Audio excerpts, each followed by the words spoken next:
नाजरीन, तालिबान कहते हैं कि पूरी दुनिया से अच्छे ताल्लुकात के ख्वाहां हैं, लेकिन दुनिया का तर्ज ज़िंदगी अपनाने को तैयार नहीं।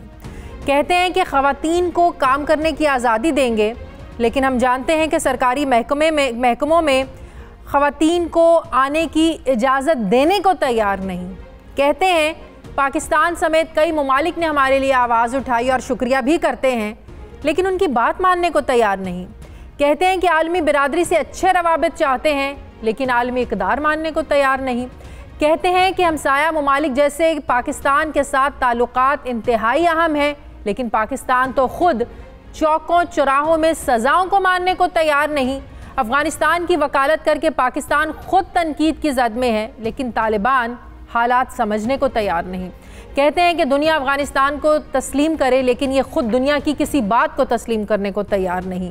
अभी कल ही की बात है कि खबर आती है कि तालिबान हुकूमत में डिप्टी गवर्नर ने 4 अगवाकारों को मौत की सज़ा देकर उनकी लाशों को चौराहों पर लटकाया है। एक वीडियो में दिखाया गया है कि अफ़गानिस्तान के इलाके हरात के एक बड़े चौराहे पर एक शख्स क्रेन से लटका हुआ है और उसके सीने पर लटकती तख्ती पर पढ़ा जा सकता है कि अगवा करने वालों को इसी तरह की सज़ाएं दी जाएंगी।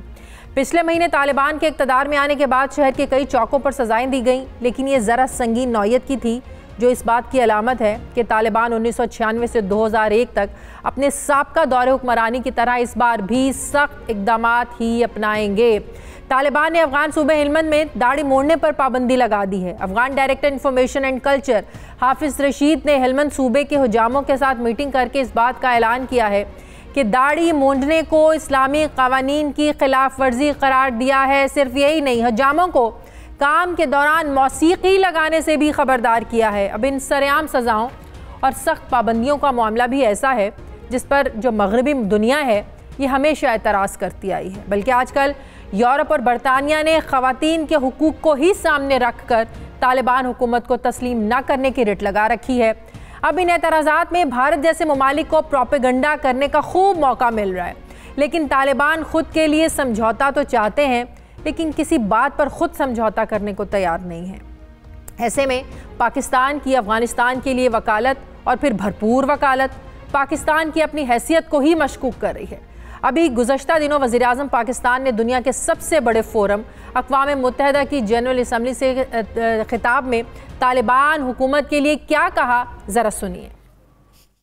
We must strengthen this current government, stabilize it for the sake of the people of Afghanistan by urging everyone that this is a critical time for Afghanistan. You cannot waste time. Help is needed there. Humanitarian assistance has to be given there immediately. अब prime minister Imran Khan की ख़ित्ते में अमन के लिए पाकिस्तान की अफ़गानिस्तान के लिए हिमायत अपनी जगह, लेकिन जो शरारती दुश्मन है इसकी मौजूदगी में यकीनन ख़ारिजा पॉलिसीज़ को तरतीब देते हुए नहायत एहतियात की ज़रूरत है। इसी पर मैं बात करूँगी। मुझे ज्वाइन कर रहे हैं पाकिस्तानी सफ़ीर बराए अफ़गानिस्तान मंसूर अहमद ख़ान साहब। अस्सलाम वालेकुम, बहुत बहुत शुक्रिया मंसूर अहमद ख़ान साहब आपका। मंसूर साहब, जिस तरह का रवैया, जिस तरह के इक़दार अपना रहे हैं तालिबान, माजी की याद दिलाता है जब दुनिया इनके ख़िलाफ़ हुई। आज भी इनके इन इक़दामात की वजह से दुनिया सख्त नाराज़ है, नाला है। जिन चीज़ों के ख़दशात ज़ाहिर किए जा रहे थे तालिबान तो वही कर रहे हैं। क्या इन हालात में दुनिया तालिबान की हुकूमत को तस्लीम करेगी सर?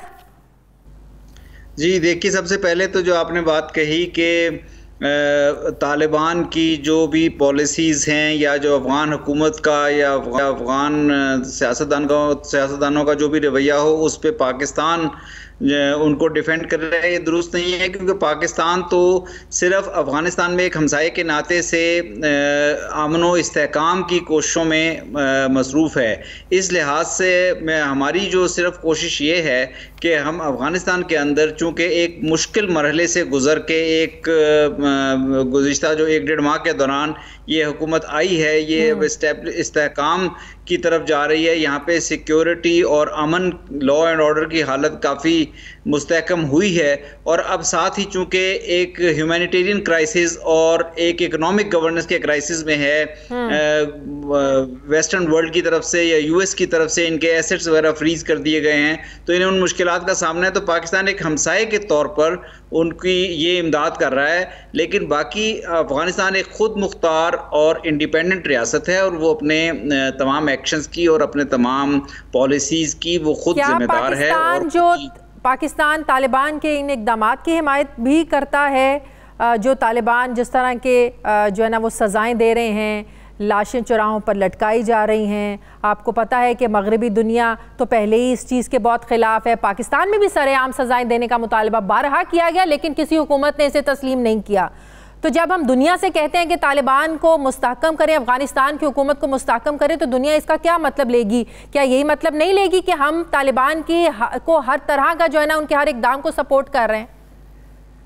नहीं, देखें, मुस्तहकम करने से मुराद ये है कि यहाँ पे एक मुस्तहकम सियासी हुकूमत कायम हो, जो अफ़गानिस्तान के साथ हमारा भी डायलॉग रहा, पीस प्रोसेस के दौरान तालिबान की क़यादत से भी रहा और दीगर अफ़गान सियासी रहनुमाओं से भी रहा, और इंटरनेशनल कम्युनिटी भी इस डायलॉग में शामिल रही।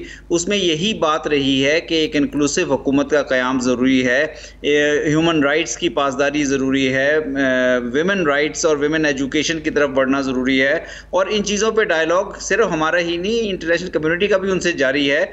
कुछ जो ख़बरें आपने बयान की जिसमें हिलमंद से मुतालिक जो ख़बर थी उसमें कुछ तरदीद भी आई है, तो इसलिए मेरा ख्याल है तमाम जो ख़बरें चल रही हैं इनमें हर तरह इनको जब तक इनकी तस्दीक ना कर ली जाए इनके ऊपर कमेंट करना मुश्किल है। लेकिन कोशिश इस वक्त ये जारी है कि अफ़गानिस्तान एक 20 साल से या बल्कि गुज़िश्ता 40 साल से एक ऐसे दौर से गुजरा है जहाँ पे यहाँ पे कॉन्फ्लिक्ट, वॉरफेयर और एक इंसर्जेंसी किसी कैफियत है।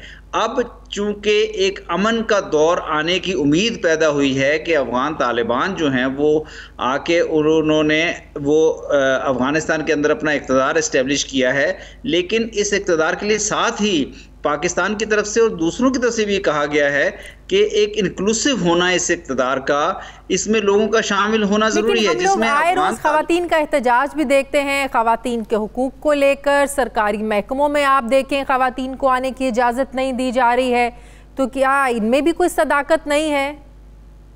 इनमें जो बातचीत हुई है यहाँ पे जो इतनी भी हमारी भी बातचीत हुई है और अफ़गान तालिबान से इन मामलात पर इंटरनेशनल कम्युनिटी का डिस्कोर्स भी चलता रहता है, उसमें वो ये कह रहे हैं, इनकी क़यादत बड़े आला तरीन दर्जों से कह रही है कि अफ़गानिस्तान की ख़वातीन को अफ़गानिस्तान की नेशनल लाइफ में, नेशनल एक्टिविटी में शमूलियत के भरपूर मौक़े दिए जाएंगे। वो सिर्फ़ इन चीज़ों का जो उनके कल्चर और उनके रिलीजन से मुतालिक जो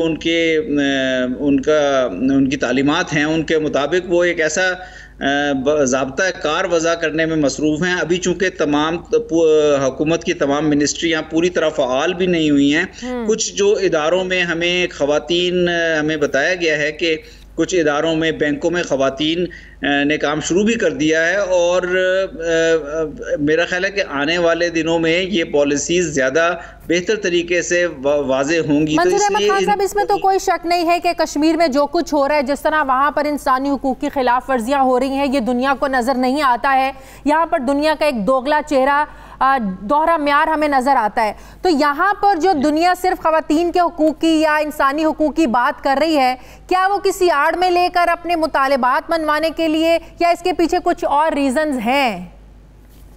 देखिए, ये तो बहुत एक ज़रूरी बात है कि अफ़गानिस्तान में जब ये हुकूमत की तब्दीली हुई है जो हमने देखा अगस्त के महीने में हुई है, उसके साथ ही अफ़गानिस्तान के असासे जो हैं यूएस की जानिब से मुंजमद कर दिए गए हैं। तो वो मेरा ख्याल उससे एक बहुत ह्यूमन क्राइसिस या इक़्तिसादी तौर पर एक मुश्किलात की फ़िज़ा पैदा हुई है अफ़गानिस्तान की नई आने वाली हुकूमत के लिए। इसलिए हमारी भी जो बैनुल अक़वामी बरादरी है, इंटरनेशनल कम्युनिटी के इंपॉर्टेंट मेंबर्स हैं, यूएस है, वेस्टर्न कंट्रीज़ हैं, ईयू हैं, इनसे हमारा भी डायलॉग इन बात पे जारी है कि बेहतर है कि अफ़गानिस्तान के हुकूमत के साथ इस किस्म की एंगेजमेंट की जाए जिसमें दो तरफा एंगेजमेंट हो, जिसमें इन मसाइल को भी आगे ले जाने की बात की जाए, जिसमें इंक्लूसिविटी है, ह्यूमन राइट्स है, लेकिन साथ ही उनकी मुश्किलात जो हैं, उनकी जो इक्तिसादी मुश्किलात हैं, उनको समझने की भी कोशिश की जाए।